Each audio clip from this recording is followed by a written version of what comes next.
If you're looking for an awesome product at a great price, be sure to check out the link in the description. Brown University has struck a deal with the Trump administration, resolving a tense standoff over federal funding and investigations. The agreement, announced in a campus-wide email from University President Christina Paxson on Wednesday, will see nearly $50 million in research funding reinstated. This resolution effectively ends multiple federal probes into the institution. The settlement follows the administration's earlier threat, made in April, to freeze a substantial $510 million in federal support to Brown. This agreement places Brown amongst the third Ivy League institutions this month to come to an accord with the federal government. Under the stipulations of the agreement, Brown pledges to uphold non-discrimination in both admissions practices and campus programs. Furthermore, it will grant federal officials access to its admissions data.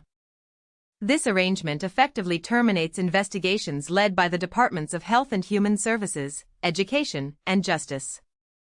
A statement released by the university highlighted that the voluntary agreement will reinstate payments for active research grants and restore Brown's ability to compete for new federal grants and contracts, while also meeting the core imperative of preserving the ability for our students and scholars, both domestic and international, to teach and learn without government intrusion. Unlike Columbia University, which previously agreed to a $200 million settlement, Brown's deal does not involve any financial penalties, nor does it require the university to admit any wrongdoing. The email from President Paxson emphasized that the government does not have the authority to dictate teaching, learning, and academic speech.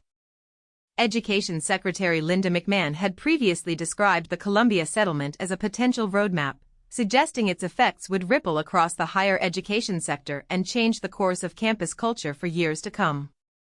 Beyond reaffirming its commitment to comply with non-discrimination laws in admissions and campus programs, the deal also places further restrictions on the university.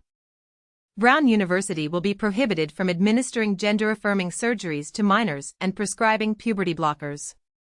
Additionally, the institution has agreed to adhere to the Trump administration's definitions of male and female, as outlined in a January executive order, specifically regarding women's athletics, student programs, campus facilities, and housing.